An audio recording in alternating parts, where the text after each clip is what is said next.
Hi everyone, today I'm reviewing Fyodor Dostoyevsky's Notes from Underground. So Dostoyevsky is better known for Brothers Karamazov, Crime and Punishment, The Idiot, but let's begin by reviewing one of his lesser known works.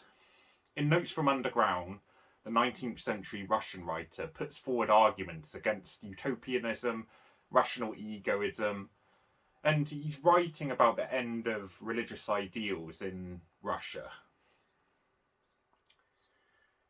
Like some of his other books, it fits into part of the narrative of Brothers Karamazov, which kind of caps off all of his works. That was a book that he wrote at the end of his life.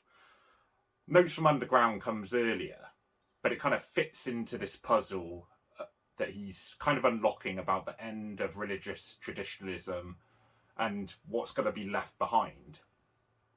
Alongside philosophers such as Nietzsche, Dostoevsky was responsible for prophetic forecasting of the horrors of Soviet Russia. He also posited problems of leaving religion behind. And his works often feature a deep kind of psychological investigation into society. So, in 1864, when Notes from Underground was published, Russia was still moving from to Tsardom, and it was becoming increasingly influenced by the West in terms of society and its ideals, but it was still unsure of its future. Much of the perspective reflects this uncertainty, but Dostoevsky seems to have plenty of penetrating insight into what would happen and what did happen. So, the book is set in St. Petersburg, and it's written by a retired civil servant who goes unnamed, but he's often referred to as the Underground Man. And the book begins with a confession that's really more of an extended rant, and it's attacking contemporary Russian philosophy and determinism. The second half of the book details a couple of events in the Underground Man's life, so his interactions with a prostitute and a visit he makes to a dinner party. But many are the clever allusions that are made that you're probably not going to actually spot them all on first read, and there's a lot of imagery that you have to kind of consider. For example, when the Underground Man leaves the prostitute, he tries to give her money, but she deliberately leaves this behind because they've kind of built up a bit of an emotional connection. He kind of has this long spiel where he kind of gives her advice, but then he kind of reneges on that and kind of ends up ranting at her. But anyway, she wants to show herself as more than just a prostitute, so she leaves the money behind in his house. And because of his kind of resentment and his outlook, he wants her to kind of almost like stay downtrodden, and he wants to put across the point that she is just a prostitute to him and sort of not going to become anything, and she's not going to realize her dreams. So because of these beliefs that he doesn't think things will improve, which is kind of an allusion to society as a whole, he desperately runs after her to give her the money back. And obviously on first reading you might not read into it that much, that you're kind of like, well, why is he trying to give her back the money? But the kind of references to society as a whole. And there's other imagery too which kind of represents his outlook. So there's the bleak snow, I should say, of St. Petersburg that permeates several scenes, and he talks about the snow, I think during dinner party. And this is reflective of his alienation. Like, the whole prophetic fallacy is that the weather is always bad because things aren't going to improve. There's it is the dreary atmosphere of his outlook pervading everything he sees. And society as a whole is just coming across as bleak to him. So in the story, the Underground Man is arrogant, he's rude, he's conceited, and he's downright unlikable. But some of the arguments hidden behind this veneer are solid and they make sense. And so Dostoevsky uses this. He kind of does this in several of his books, where he makes the character either unlikable or morally questionable, but they actually argue quite good points behind all of the resentment. And really the question being asked here is whether the departure from traditional values is worth all the nihilistic emptiness that's left behind.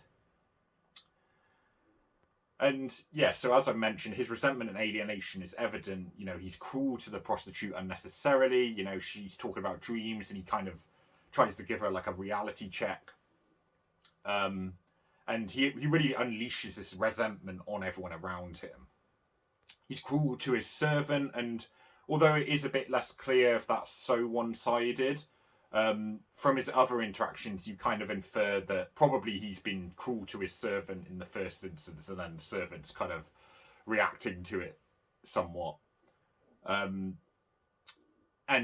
you know, at the dinner party, he rudely invites himself. He acts terribly during the party, and then he's the one who wants to get revenge on the guests at the party. And it's because they represent different values to what he represents. They kind of represent this kind of optimistic utopianism, and you know he that's why he partly resents them, and he acts so volatile during the dinner party.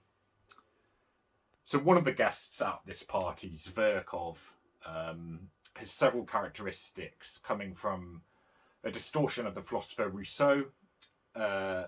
Rousseau's The Man of Nature and Truth, which the Underground Man actually mentions in his rant in French at the beginning of the book.